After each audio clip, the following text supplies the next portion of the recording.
Biju šodien tehniskajā apskatē, un te ir rezultāti. Šādu vērtējumu tehniskajā apskatē es nu dienu negaidīju, bet par to šī video gaitā. Par ko stāst? Stāst par to, ka šis Merces manā īpašumā ir jau 9 mēnešus. Iegādājos to pagājušās vasaras beigās no autospeciem, no Jurkas. Un, kā ziniet, uzreiz man sākās ar to problēmu. Te kaut kas degvielas sistēmā, ja, tad tur viena trubiņa atlec, otra trubiņa atlec, tad nevar iedarbināt. Un, kopā šajā periodā es jau 3 reizes esmu bijis uz evakuatoru, un līdz ar to iegādājos arī evakuatoru abonementu.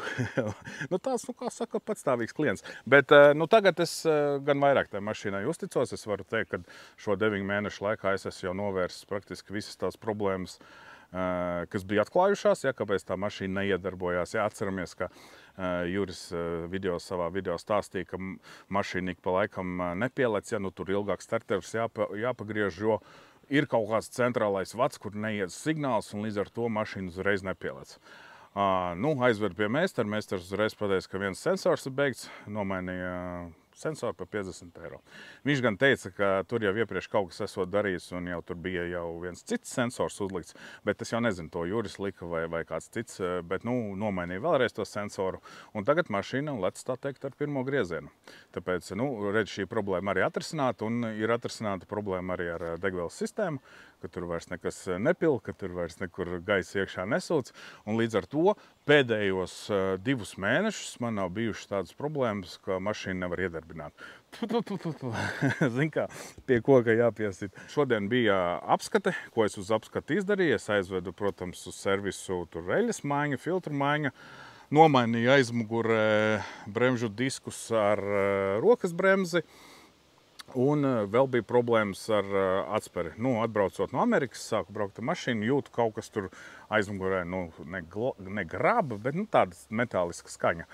Un pie viena palūdzu meistaram, lai paskatās, un izrādās bija nolūzusi viena atspere. Meistars atsperi nomainīja, bet viņš gan teica, ka atsperi jau, abas atsperes jau vienreiz tikušas mainītas, un ir uzliktas neatbilstošas atsperes, un viņš vispār brīnās, respektīvi, kāpēc tik bieži ir jāmaina atsperes, jo atsperes nav tas, kas baigi plīst. Tāpēc, uzlikām jaunas atsperes, un viņš vēl teica, ka aizmugurējā piekara remontēt ar lētākajām detaļām, tāpēc, mainot atsperes pie viena, tad nomainīja vēl kaut kādas detaļas, kas jau bija izļurkājušās, teiksim tā, jo izrādās, ka Mercim ir diezgan tāda sarežģīta tā piekara. Tad arī priekšā viņš teica, ja es gribu, lai būtu ideāli priekša, tad tur ir arī apmēram, viņš teica, maksimums 500 eiro, pašlaik viņš rēķina uz 200-250, jo ir, tā teikt, izžuvušas atsperu, priekšējā atsperu gumijas, ja, un līdz ar to uz bedrēm mašīna čīkst. To visu saremontēt, tas esot ap 200 eiro, bet viņš teica, ka zinot, ka jaucot ārā šādas vecas mašīnas, protams, tur vēl atradīsies visādas problēmas, kā mēs zinām. Un tad beigās, viņš teica, rēķinies ar 500 eiro. Būs mazāk, būs labi, bet, rēķinies.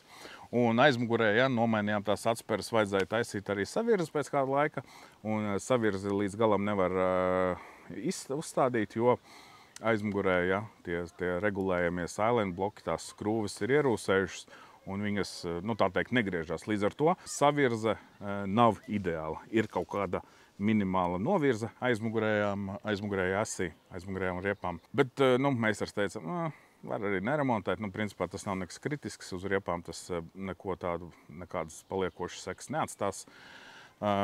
Bet, lai saremontētu, tas ir arī vēl 500 eiro. Tā kā, ja es gribu, lai ir ideāli piekare, tad šai mašīnai man vēl vajag 1000 tā kā ieguldīt. Bet pašlaik arī ir labi, pašlaik brauc, nekas negrab, ja neskaita tās atspēru gumijas, kas čīks pa bedrēm. Tā kā neliels updates par to, kas ar mašīnu notic. Es gan teicu, ja pagājušajā rudenī, kad es nezinu, ko es ar to mašīnu darīšu, vai es viņu pārdošu, vai es ar viņu turpināšu braukt. Bet, redz, tagad es esmu jau tik daudz, ieguldījis, jo visi šie remonti, salīdzinoši, jā, daudz jau sanāk gan arī otra mašīnas vērtība. Nezinu, turpināšu braukt. Kas attiecās uz apskati, ja, tad šodien izgāja apskati ar pirmo reizi, un, kas tad tur bija, ja, pa punktiem nosauksim. Pirmais punkts. Transporta līdzeklim nav konstatēti trūkumi vai bojājumi. Tad izgāju apskati pa nulēm, lai gan es domāju, ka pa tām rūsiņām, ja, kas ir uz durvīm Var jau ielikt viennieku par stiprību neietekmējošiem korozijas bojājumiem, vai ne? Bet, nu, nezinu. Un galvenais, viņš jau man pēc tam tāds pienāca, viņš tāds, tas ir tas Jurkas Mersis. Un es tāds, viņš arī zina, es saku, jā, tas ir Jurkas Mersis. Neko, viņš teica, apakšā rūsas nav, viss ir kārtībā.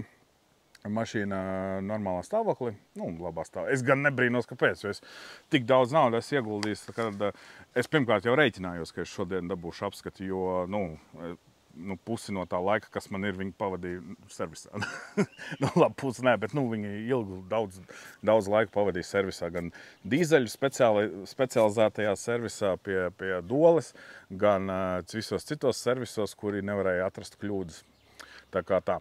Un ja mēs runājam par tām kļūdām, ja, kas ir degvielas sistēmā, tad, lai pilnībā atrisinātu visas problēmas, kas ir ar degvielu, tad vajadzētu nomainīt bāku. Ja? Jo tas servis, kas ir pie tirdzniecības centra Dole, ja, tas specializētais dīzeļu servis, viņi visu pārbaudīja, gan sūkņus, gan visas tās degvielas caurulītes, un beigās viņi nonāca pie secinājuma, ka bākai ir problēma, jo sanāk, ka bāka ir uz kardāna, uz reduktoru, ja, un tur sanāk, kad ir divas puses bākai. Un sanāk, ka vienā pusē ir degviela, otrā nav, tad viņa nepielējās uz otru pusi, un līdz ar to, ja es izbraucu līdz nullei, tad nu, respektīvi, degviela ir vienā pusē, otrā nav, un es vairs mašīnu nevaru iedarbināt. Meistara verdikts bija, ka pašlaik, ja es nenolaidīšu degvielas līmeni zemāk pa 1/4, viss būs kārtībā. Un, nu, ja es gribu, es varu mainīt bāku, bet, nu, ja es negribu, tad vienkārši, lai es nenolaižu zemāk pa 1/4, un viss būs kārtībā. Nu, lūk, un līdz ar to auto vizuālajam un grieztiem un diskiem un tai rūsai nav bijis ne laiks, ne vēlme pieķerties, jo vispirms vajadzēja atrisināt tās tehniskās lietas. Un jautājums ir par šo rūsiņu. Ja jūs redzēt, par šajā video te uz durvīm ir rūsa. Šajā pusē laikam netik traģiski, tur nav rūsa. Bet vienmēr sakot, ko darīt ar šādām vietām, kur ir neliela rūsa? Kā to iekonservēt, kā to varbūt apstādināt, ko darīt? Jo es labprāt viņu iekonservētu, jo tehniski mašīna tagad ir labā stāvoklī, un es negribu, lai viņa tagad sarūsē. Ja? Respektīvi, ko man darīt, lai viņa nesarūsētu? Rakstiet ieteikums komentārā, kā es to rūsu varu iekonservēt. Nu, ko, draugi, tas arī viss. Paldies, ka skatījāties šo video. Nu, tad tiekamies kādā no citiem maniem video, starp citu būs vēl daži video no Amerikas, vismaz laikam 3. Jā, tā kā tā. Čau!